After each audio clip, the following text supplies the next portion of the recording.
Hidup itu terlalu banyak misteri, dan terlalu banyak teka-teki yang tidak pernah berhenti. Untuk mencari solusi, perlu campur tangan orang yang mengerti. Karena kita hidup tidak benar-benar sendiri. The Villager, Ordinary People, rilis tahun 2018. Film ini bercerita tentang hilangnya siswi SMA secara misterius, dan membuat seorang guru baru di sana berniat mengungkapkan kejadian itu.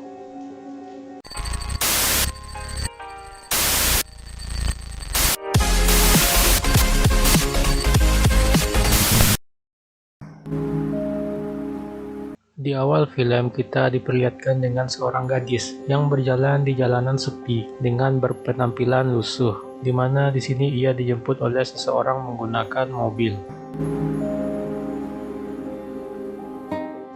Scene pun berpindah memperlihatkan seorang pria yang bernama Gi-chul. Ia adalah mantan juara tinju profesional di Korea Selatan. Namun malam itu Gi-chul mengamuk karena murid tinjunya kalah, yang diakibatkan telah dicurangi sehingga membuatnya sangat marah.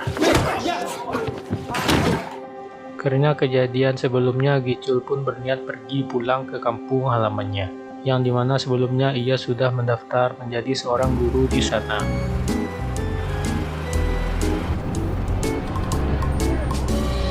Tapi di hari pertama Gi-chul mendatangi kampung itu, ia pun langsung dibuat bingung dengan perilaku orang-orang yang ada di sana. Dan salah satunya, Gi-chul di sini melihat seorang cewek yang terlihat sedang dibully oleh beberapa cewek yang lain. Gi-chul yang tak tahan melihat itu pun langsung mencoba untuk memisahkan mereka. Tapi di sini justru malah Gi-chul lah yang malah diusir oleh mereka. Dan salah satu cewek ini bernama Yujin.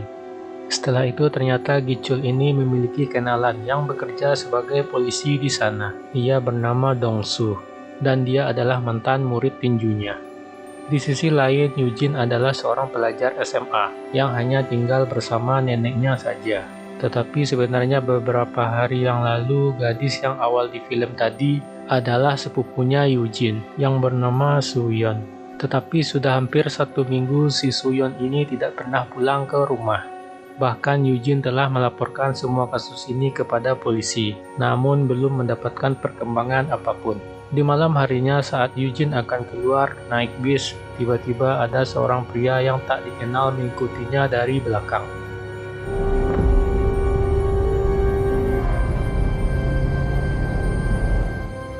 Kemudian scene berganti keesokan harinya, dan hari ini adalah hari pertama Gi-chul bekerja sebagai guru kepala kesiswaan. Jadi di sini Gi-chul akan bekerja sebagai guru penagih uang SPP bulanan di sekolah khusus putri tersebut. Tetapi terlihat di sana para guru lain sepertinya cuek saja atas kehadiran Gi-chul.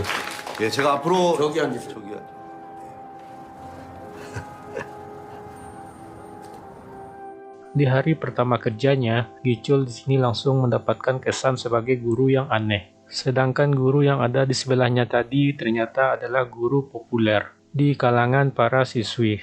Tak lama setelah itu, Gi-chul yang telah diberi arahan oleh guru seniornya, ia langsung menuju ke kantin untuk menagih SPP murid. Sesampainya di kantin, Gi-chul malah mendapatkan bulian dari murid di sana. Singkat cerita, saat Gi-chul hendak ke toilet, dia melihat seorang pria yang keluar dari toilet cewek. Dan di saat lagi di toilet, di sini Gi-chul melihat Yujin yang mau cabut dari sekolah. Dan di saat pulang sekolah, Gi-chul yang lagi main capitan boneka pun ternyata dilihat oleh Yujin yang lagi lewat dekat sana. Setelah pergi dari sana, Gi-chul melihat sebuah kampanye gubernur di sana. Dan calon gubernur itu adalah yang juga pemilik dari sekolah tempat Gi-chul bekerja. Pria itu bernama Pak Kim. Dan tanpa sengaja Gi-chul melihat Yujin dari kejauhan, yang sepertinya sedang mencari sesuatu. Dan benar saja di sini Yujin sedang mencari bar, tempat sepupunya kemarin itu bekerja. Gi-chul yang melihat itu pun langsung bergegas untuk mengejarnya. Dan di dalam bar Yujin bertemu beberapa orang di sana. Tetapi ia tidak mendapatkan jawaban yang jelas dari mereka. mengenai Suyon. 네가 여기 왜 들어와 임마? Gichul yang melihat itu pun langsung menyuruh Yujin untuk segera keluar dari tempat itu.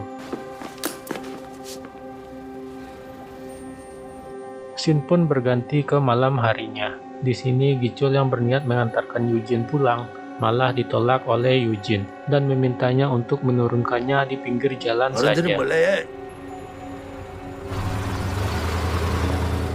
Tak lama setelah Yujin turun, ada sebuah mobil yang pelan-pelan berjalan mengikutinya, dan kemudian keluar seorang pria yang langsung menyetrum Yujin sampai ia pingsan.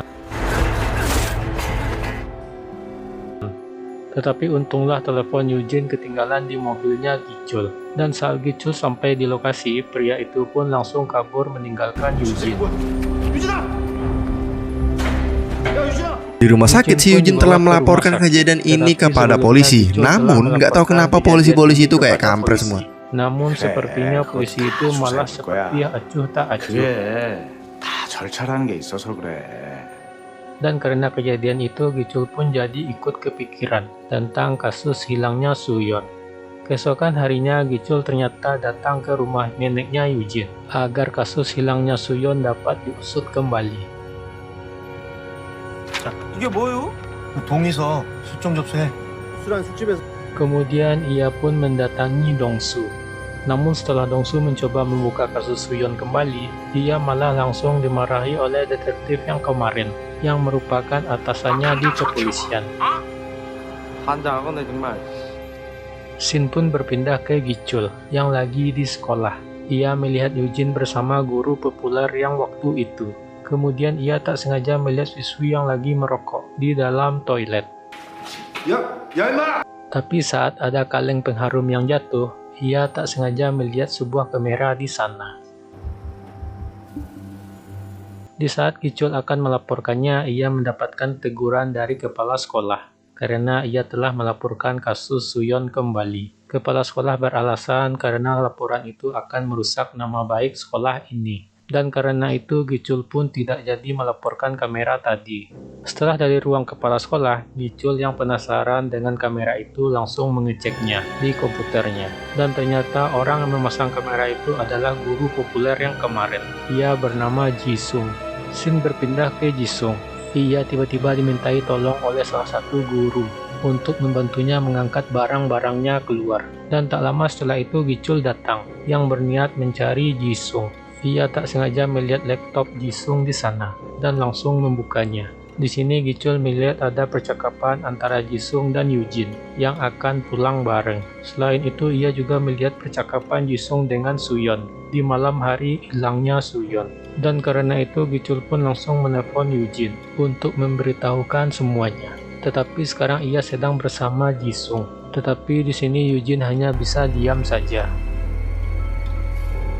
Tetapi tak lama setelah itu, ia pun langsung mengirim pesan kepada Gichul untuk memberitahukan kalau dia sedang menuju ke rumah Jisung. Di dalam perjalanan, Yujin yang penasaran langsung mencoba menyinggung soal hilangnya Suyon. Tetapi tiba-tiba Jisung malah menghajarnya. Saat Yujin terbangun, ia pun sudah berada di rumahnya Jisung dengan kondisi terikat, dan di sini ternyata ia melihat handphonenya Suyon yang telah disimpan oleh Jisung. Tak lama setelah itu datanglah Gichul yang langsung mencoba masuk ke dalam. Dan karena semuanya terkunci, Gichul pun yang mantan petinju langsung menjebol pintunya.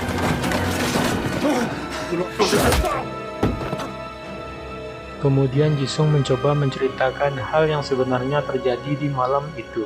Ia mengatakan memang benar-benar menjemput Suyon untuk pulang. Namun di tengah perjalanan, Suyon tiba-tiba meminta diberhentikan di sebuah pom bensin, dikarenakan dia bilang akan dijemput oleh seseorang. Dan karena khawatir, tak lama setelah itu Jisung pun kembali lagi untuk mencari Suyon. Namun hanya HP-nya saja yang ia temukan di dalam toilet pom bensin itu. 저도 그날 이후로 수연이 본 적 없다고요. Setelah mendengar ceritanya Jisung, Yujin pun tetap melaporkannya kepada polisi. Dan lagi-lagi orang yang mengatasi kasus ini adalah detektif yang kemarin. 말로만 하지 말고. 예 하세요. Gichul juga ternyata melaporkan kamera yang telah ia temukan di toilet waktu itu. Dan ternyata si detektif ini telah bekerja sama dengan pengurus bar tempat Suyon bekerja. Dan bukan itu saja, pemilik dari bar itu pun ternyata adalah Pak Kim. Di sini Guang yang merupakan pengurus barnya langsung ditekan untuk segera menyelesaikan kasusnya Suyon, dikarenakan Pak Kim ini tidak mau ada masalah di barnya. Dan parahnya lagi, keesokan harinya Gichul langsung diberhentikan oleh Pak Kim, dikarenakan Gichul yang telah melaporkan masalah itu. Saat di rumah, Gichul tiba-tiba saja mendapatkan telepon dari Dongsu. Ia mengatakan bahwa polisi telah menemukan jasad Suyon.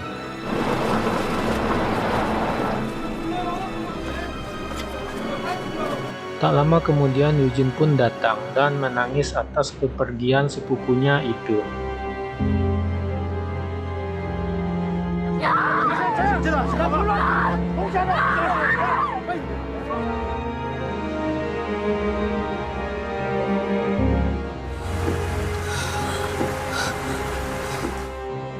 Setelah itu ia diantar pulang oleh Gichul. Di sini Dongsu mendengarkan percakapan janggal dari para atasannya. Shin kembali ke Yujin yang datang melihat neneknya ke rumah sakit, dikarenakan neneknya syok mendengar kabar Suyon meninggal. Di kantor polisi, Dongsu berniat mengambil HP milik Suyon waktu itu, tapi malangnya ia malah diawasi dari kamera CCTV oleh detektif kemarin. Setelah berhasil membawa HP-nya, Dongsu pun langsung memperbaikinya ke tukang servis HP. Dan setelah dilihat riwayat telepon Suyon, Dongsu pun langsung menelpon Gichul dan memberitahu Suyon terakhir menelpon bos pemilik barnya. Namun setelah selesai menelpon, tiba-tiba saja Dongsu dihajar. Karena mengetahui itu, Gichul pun langsung pamit dan pergi ke barnya Pak Kim. Kemudian ia mencoba menanyakan tentang Suyon kepada ketua cewek-cewek di bar itu. Dan ternyata cerita sebenarnya adalah di malam itu Suyon sedang bekerja. Dia tiba-tiba mendapatkan telepon dari neneknya karena neneknya sedang sakit. Dan di sini karena Suyon mengenal Pak Kim, karena ia adalah murid di sekolahannya, ia meminta izin untuk pulang cepat. Tetapi karena masih ada satu lagi pelanggan, jadi Suyon tidak bisa pulang cepat. Suyon pun langsung dibawa ke kamarnya. Tak lama setelah itu, Suyon ternyata langsung kabur dari tempat itu. Tetapi saat ditelepon oleh si Guang, Suyon pun akhirnya memberitahukan di mana dia sekarang. Dan hanya itulah yang diketahui oleh ketua cewek ini. Setelah mendengar itu, Gichul pun langsung mencoba menanyakannya langsung kepada Guang. Tetapi Gichul malah langsung dihajar oleh mereka. Dan terjadilah pertarungan di antara mereka.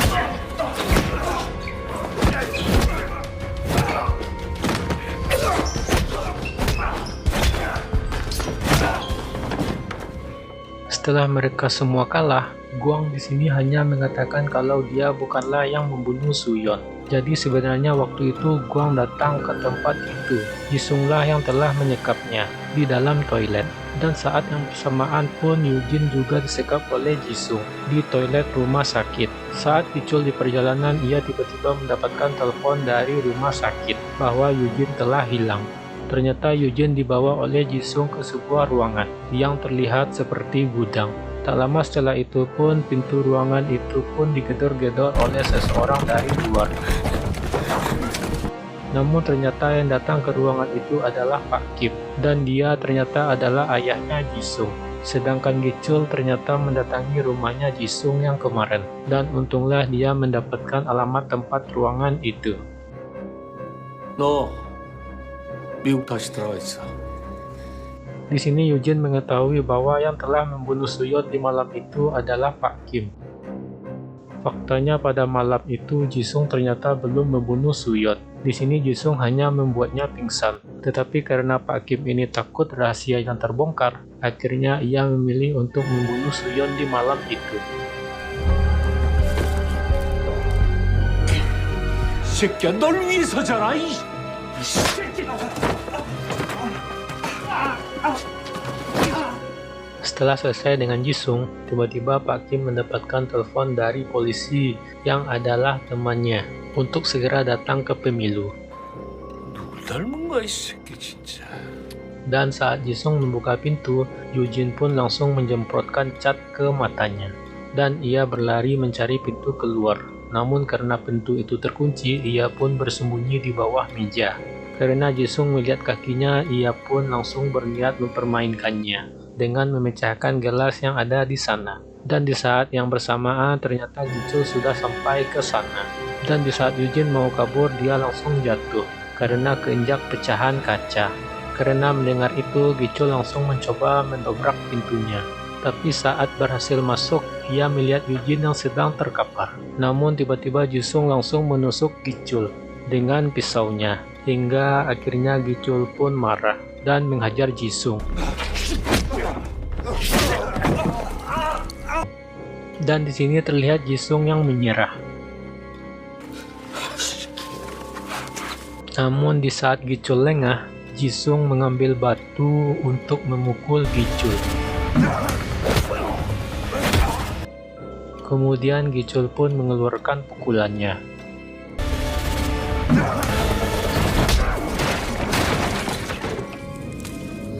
Dengan kondisi setengah sadar, Gichul pun tetap bersikeras mengantarkan Eugene ke rumah sakit. Tetapi di sini Eugene mengatakan kalau yang membunuh Suyeon adalah Pak Kim. Di saat yang bersamaan, Pak Kim ini ternyata sudah terpilih menjadi gubernur.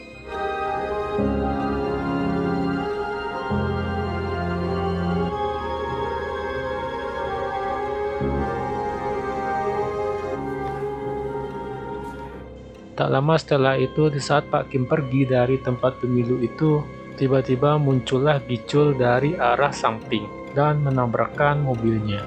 Gichul pun menghajar si supir dan langsung memecahkan kaca mobilnya. Setelah itu polisi pun berdatangan dan Pak Kim dinyatakan bersalah atas tuduhan penculikan dan pembunuhan siswi. Di akhir scene ternyata Gichul memilih untuk kembali ke kota karena di sini sudah tidak ada lagi kerjaan untuknya. Dan sebelum kembali, Gichul pun menyempatkan dirinya untuk menjenguk Eugene di rumah sakit. Tapi saat Eugene terbangun, dia hanya melihat boneka pemberian Gichul yang sengaja ia tinggalkan. Dan film pun tamat.